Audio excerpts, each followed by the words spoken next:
అసలు ముందు వ్యూవర్స్కి ఈ విషయం తెలియదు సార్, వాళ్ళకి 250 సంవత్సరాల చరిత్రే ఉంది. సార్ చెప్పినట్టు భారతదేశానికి 5000 సంవత్సరాల చరిత్ర ఉంది.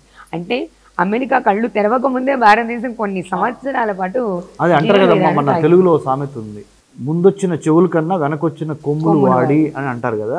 అది కొంత మనం ఇక్కడ కనపడుతుంది. కాకపోతే భారతదేశము లోపల మొఘల్స్ పరిపాలించారు, బ్రిటిష్ వాళ్ళు పరిపాలించారు, మన రాజులు, మన మహారాజులు, మన దక్షిణ భారతదేశంలో కృష్ణదేవరాయలు, ఉత్తర భారతదేశంలో వచ్చేసరికి అశోకుడు, మౌర్య సామ్రాజ్యము, గుప్త సామ్రాజ్యము, ఇలా చరిత్ర చూసుకున్నప్పుడు కాకతీయ సామ్రాజ్యము, ఓరుగల్లు, మన వరంగల్లు, మన శ్రీకృష్ణదేవరాయలు, ఇలా చూసుకున్నప్పుడు తమిళనాడులోకి వెళ్ళేటప్పటికి Madhavan comes from Coimbatore, Tamil Nadu, Chola dynasty, very big dynasty, Rajendra చోళుడు. మరి మహారాష్ట్ర నుంచి చూసుకున్నట్టయితే శివాజీ మహారాజ్. సో మన చరిత్రను మనం మర్చిపోకూడదు, మన మూలాలని మనం మర్చిపోకూడదు. Americans also must not feel that they are the only supreme country in the entire world. There are other countries with lot of civilizational power. నాగరికత అనే దానికి సంబంధించి ఒక గొప్ప నేపథ్యం ఉన్న దేశాల్లో చైనా ఒకటి, భారతదేశం ఒకటి, చాలా అతి ఇంపార్టెంట్ దేశాలు. దీంతోపాటు ఇరాన్లో ఉన్న పర్షియన్ ఎంపైర్ ఇంకోటి, అక్కడ టర్కిష్ ఎంపైర్ ఒకటి. వీళ్ళందరూ టర్కులు, Turkish people, Iranians, Indians, Hindustan or Bharatadesam, Bharat, అఖండ భారతం, భారతదేశము అక్కడ ఆఫ్ఘనిస్తాన్లో అప్పుడు స్టార్ట్ అయ్యి, అంటే పర్షియా నుంచి యువతల ఆఫ్ఘనిస్తాన్లో స్టార్ట్ అయ్యి ఇటు హిందూ మహాసముద్రంలోని ఇండోనేషియా, మలేషియా, ఇప్పుడు పిలువబడుతున్న, అంటే అప్పుడు మనం ఏమనేవాళ్ళం, జంబుద్వీపము, మలయ ద్వీపము, ఎంత అఖండ భారతావనిని, ఒక గొప్ప నాగరికతని, సింధు నాగరికత, హరప్పా నాగరికత, మొజందారా నాగరికత, ఇది మన మూలాలు. అన్నిటికన్నా ముఖ్యంగా నేను చెప్పేది ఏంటంటే, మన శ్రీ మీడియా ద్వారా మన తెలుగు ప్రేక్షకులకి విష్ణుప్రియ గారు లాంటి ఒక చక్కటి మరి వ్యాఖ్యాతగా వ్యవహరిస్తున్నారు. మా స్టూడెంట్స్ అందరూ research interns from centre for human security studies సమక్షంలో మీకు నేను చెప్పేది ఏంటంటే, మన మూలాలు మర్చిపోకూడదు. మన దిశ భారతదేశానికి మీతో పాటు మిగతా 196 దేశాలు, అంటే మొత్తం మనం 197 దేశాలు అఫీషియల్గా ఉంటే, అండర్ యునైటెడ్ నేషన్స్ ఐక్యరాజ్య సమితి రెండో ప్రపంచ యుద్ధం 1939 నుంచి 1945 మధ్య రెండో ప్రపంచ యుద్ధం జరిగిన తర్వాత, అది అయిపోయిన తర్వాత ఎంతో జన నష్టం, ప్రాణ నష్టం, ఆస్తి నష్టం జరిగిన తర్వాత ఐక్యరాజ్య సమితిని ఏర్పాటు చేసుకొని అన్ని దేశాల్లో కలిసి సర్వసత్తాక సార్వభౌమ రాజ్యాధికారాలు ఏర్పడి ఒక రాజ్యం ఏర్పడాలంటే ప్రజలు, ప్రభుత్వము, ప్రదేశము, సార్వభౌమాధికారం అనే ఒక 4 ఇంపార్టెంట్ ఎలిమెంట్స్ ఉంటాయి. విష్ణుప్రియ గారు, ఇప్పుడు ఇజ్రాయెల్ ప్యాలెస్తైన్ మధ్య జరుగుతున్న గొడవ కానీ, రష్యా యుక్రెయిన్ మధ్య జరుగుతున్న యుద్ధం కానీ, చైనా తైవాన్ జరుగుతున్న మధ్య యుద్ధానికి సంబంధించిన అవకాశాలు ఉంది కానీ, ముఖ్యంగా నార్త్ కొరియా సౌత్ కొరియా మధ్య ఉన్న ఇబ్బందికర విషయాలు కానీ, డిస్కంఫర్ట్ కానీ, లేదా కాన్ఫ్లిక్ట్ సిచ్యువేషన్ కానీ, India China, India Pakistan, India Bangladesh మధ్యన జరుగుతున్న విషయాలు కానీ, whatever I am trying to say is one thing. India వసుదైక కుటుంబకం, గ్లోబల్ విలేజ్ అనే ఒక గొప్ప కాన్సెప్ట్లో బిలీవ్ అయి ఉంది. మనము ఇందాక మీరు అడిగిన ప్రశ్నలో భాగంగా మన ఇంటిని మనం శుభ్రపరచుకుంటా వేరే దేశాలకు వెళతాము, అవసరము, వేరే దేశాల చరిత్ర, వేరే దేశాల సంస్కృతి, వేరే దేశాల యొక్క సాహిత్యము తెలుసుకుంటా, వాళ్ళతో వర్తక వాణిజ్య వ్యాపారాలు చేస్తా, మన కన్న తల్లిని, మన జన్మభూమిని మర్చిపోకుండా పరాయి దేశాలు వెళ్ళండి, నేర్చుకోండి, చదువుకోండి, మళ్ళీ తిరిగి వచ్చి భారతదేశానికి సహాయం చేయండి. భారతదేశాన్ని విశ్వంలో కర్మభూమి, జన్మభూమి రెండింటి మధ్య ఒక బ్రిడ్జిగా, ఒక కనెక్టింగ్ బ్రిడ్జ్, ఒక వారధిలాగా మన భారతదేశం నుంచి వెళ్ళే స్టూడెంట్స్ కానీ, బిజినెస్ మ్యాన్ కానీ, సైంటిస్టులు కానీ మూలాలను మర్చిపోకుండా, దేశాన్ని మర్చిపోకుండా పనిచేయటం అనేది చాలా అవసరము.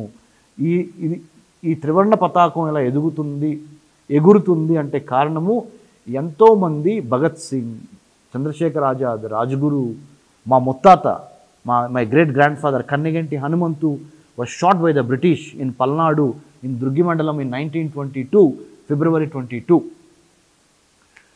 Coming 22nd now February 2025, he will be completing 103 years of martyrdom. అంటే త్యాగం చేసి 103 సంవత్సరాలు అయింది. 26 సార్లు 26 times he was shot in his body by the British. Guntur జిల్లా పల్నాడు దుర్గి మండలం మించాలపాడు గ్రామంలో గడ్డి మీద పన్ను, వంట చెరుకు మీద అంటే పన్ను, గేదెలు, బర్రెలు, ఆవులు, దూడలు మేసే మేత మీద పన్ను.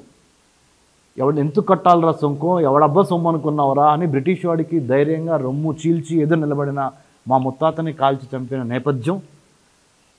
తెలంగాణ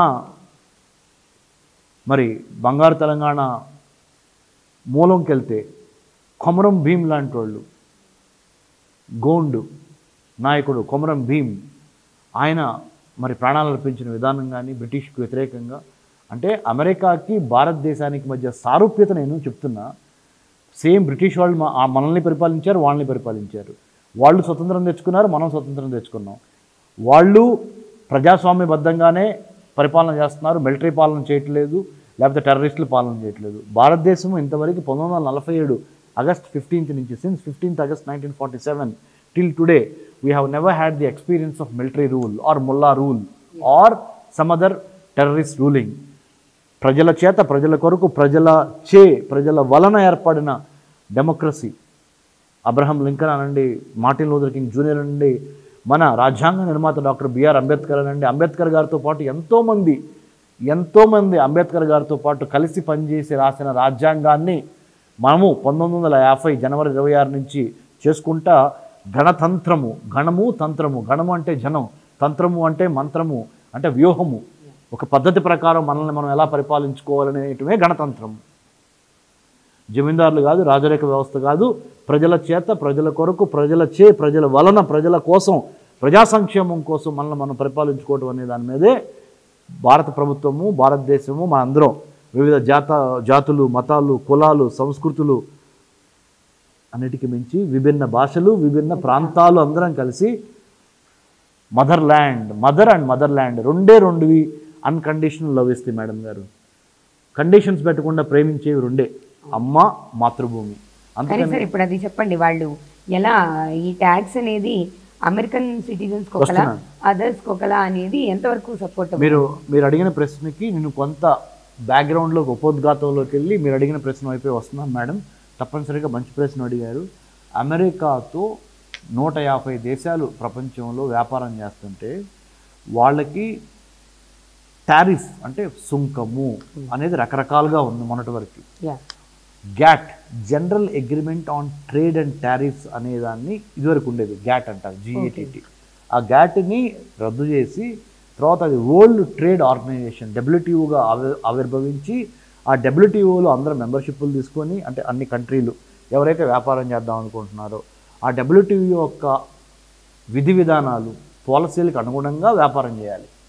నీ ఇష్టం వచ్చినట్టు ఎవడి మీద పడితే వాడి మీద ట్యాక్స్లు వేయటం, ఎప్పుడు పడితే అప్పుడు తగ్గించడం కూడా ఉండకుండా కొన్ని డిఫరెన్సెస్ ఉంటాయి, కొన్ని సమస్యలు ఉంటాయి. ఆ సమస్యలను సానుకూలంగా పరిష్కరించుకుంటా అందరినీ కలుపుకొని వసుదైక కుటుంబకంలాగా ముందుకు వెళ్లాల్సిన తరుణంలో ప్రెసిడెంట్ ట్రంప్ కొంత ఆయనకు ఒక పేరు ఉంది, ఈజ్ వెరీ మ్యావరిక్ అంటే తెలుగులో మన రీసెంట్గా గేమ్ చేంజర్ సినిమాలో రామ్ చరణ్ అంటాడు ఐఎమ్ అన్ప్రెడిక్టబుల్ అని. అంటే నన్ను, నా బిహేవియర్ని, నా ప్రవర్తనని మీరు ఊహించలేరు అన్నట్టుగా, అంచనా వేయలేరు అన్నట్టుగా ప్రెసిడెంట్ ట్రంప్ కూడా ఆయన పర్సనాలిటీలో అది ఒక లోపం అనండి, శాపం అనండి, లాభం అనండి, ఆయనకి అది లాభమేమో, వేరే వాళ్ళకి కొంత షాక్ అనండి, ఏదైనా కానీ మనము ఆయన ఇచ్చే ప్రణాళికలు రాత్రికి రాత్రి తయారవుతాయి. ఓకే, ఆయన ఇచ్చే ఆర్డర్సు చాలా ఇన్స్టింక్టివ్గా అంటే అర్థం ఏంటంటే టెంపరమెంటల్గా అప్పటికప్పుడు తయారయ్యే ఇవి ఉన్నాయి. సో దీనికి సంబంధించి మనము జాగ్రత్తగా చేయాల్సిన అవసరం ఎంతైనా ఉన్నది. సో కాబట్టి మనము దీనికి సంబంధించి మనం ఆలోచించాల్సింది ఏంటంటే ట్రంప్ యొక్క టారిఫ్ విధానములో చాలా మార్పులు ఉన్నవి. చాలా అనీవెన్గా, సమ్టైమ్స్ ఇల్లాజికల్గా, ఓన్లీ అమెరికా మాత్రమే బాగుపడాలి, మిగతా వాళ్ళకి సంగతి నాకు సంబంధం లేదు, నేను అమెరికా ప్రజలు నన్ను ఓటేసి గెలిపించారు కాబట్టి నా పరిపూర్ణమైన నా విశ్వాసం కానీ నా మద్దతు కానీ మొత్తం నా దేశం యొక్క ఎదుగుదలకు మాత్రమే. నా దేశ ప్రజలు మొన్నటి వరకు ట్యాక్స్ కడితే ఐఆర్ఎస్ ఇంటర్నల్ రెవెన్యూ సర్వీస్ ద్వారా ఆ ట్యాక్స్ డబ్బుల్ని మేము యుఎస్ఎయిడ్ అని United states agency for international development ద్వారా చాలా అభివృద్ధి చెందుతున్న దేశాలకి ఫ్రీగా పంచిపెట్టాం. ఇక్కడి నుంచి ఆ పని చేయండి. నేను ఓకే ఎక్స్టర్నల్ రెవెన్యూ సర్వీస్ అని నేను స్టార్ట్ చేస్తున్నా. అదేంటంటే నేను ఎవరితో అయితే వ్యాపారం చేస్తున్నాను ఏ దేశాలతో ఆ దేశాల వాళ్ళకి నేను ట్యాక్స్ విధిస్తా. వాళ్ళు మాకు ఎగుమతి చేస్తారు, మేము దిగుమతి చేసుకుంటాం. మేము చేసుకునే దిగుమతుల మీద మీరు సుంకాలు కట్టాలి. ఎందుకు? మరి మేము మీకు వ్యాపారం ఇస్తున్నాంగా. సపోజ్ మీరు ఆ బుక్ని మీరు ప్రొడ్యూస్ చేశారు, ఆ బుక్ని మేము కొంటున్నాంగా, 1,00,000 బుక్స్ కొంటున్నాం మీ దగ్గర నుంచి. మీరు ఇండియా అనుకోండి, నేను అమెరికా అనుకుందాం, మీ దగ్గర నుంచి నేను 1,00,000 పుస్తకాలు కొంటున్నా. కొన్నందుకు నేను మరి మీరు లాభపడుతున్నారు కదా, మీ లాభాల్లోంచి కొంత నాకు ట్యాక్స్ ఇవ్వండి, నాకు టారిఫ్ ఇవ్వండి. ఓకే. కాబట్టి ఆ వచ్చే డబ్బులతో నేను మా దేశ ప్రజలను అమెరికా ప్రజలను బాగుపరుచుకుంటాను అంటున్నాడు. ఎవరు? ఇది ప్రెసిడెంట్ ట్రంప్ చెప్తున్నమాట. అలా మీరు ఇండియా, మీరు పాకిస్తాన్, మీరు ఆఫ్ఘనిస్తాన్, మీరు చైనా, మీరు కొరియా, మీరు జపాన్, మీరు బెల్జియం, మీరు ఇంకో కంట్రీ, అమ్మ ఆ గ్లోబల్ మ్యాప్ ఇటు ఇవ్వండి అమ్మ. ఇందుట్లో ఉన్న దేశాలన్నిటితో ఇవో అమెరికా అగ్రరాజ్యంగా అమెరికా కనపడుతుంది ఇక్కడ. అమెరికా అగ్రరాజ్యంగా మిగతా అన్ని దేశాలు ఇక్కడ మీకు ఏమైతే కనపడుతున్నాయో గ్లోబల్ మ్యాప్లో అన్ని దేశాలకి మేము దీన్ని సరఫరా చేస్తాము. ఏది పాలసీని ఇంప్లిమెంట్ చేస్తాము. తద్వారా మా అమెరికా దేశంలో ఉన్న జాతీయులకి ఆర్థికంగా బలం పెరుగుద్ది అని చెప్పాడు. చెప్పి మరి మిగతా కంట్రీస్ ఊరుకుంటాయా? ఊరుకో. కెనడా, చైనా, మెక్సికో ఏమన్నాయి? ఓహో మీరు మా మీద టారిఫ్ వేస్తారా, అయితే మేమన్నా ఖాళీగా ఉన్నామా? మీరు కూడా మీ వస్తువులు మా దేశాల్లో అమ్ముతున్నారు కదా అమెరికా ప్రొడక్ట్స్ని, దానికి కూడా మేము ట్యాక్స్లు పెంచుతాం. నువ్వు పెంచుతావా? నేనేమన్నా ఖాళీగా ఉన్నానా, నేనేమన్నా దద్దమ్మనా అని మనం తెలుగులో మాట్లాడుకుంటాం. I'm not a bystander. I'm not going to be very sort of easy on what you have done. Whatever you have done, we also will react. Every action has opposite and equal reaction. I'm going to react. And the Canadian Prime Minister, Justin Trudeau, the Mexican Lady President, and Chinese President Xi Jinping, all of them are saying, hey, Mr. Trump, we won't spare you, man. We're going to come out and also impose tax and tariff on you. This is what Americans are trying to tell Trump. ఇప్పుడు మీరు అడగబోయే question Guys, did you get what I say? Yes, yeah. నేను అడగబోయే question మీరే answer చెప్పారు sir. Very good.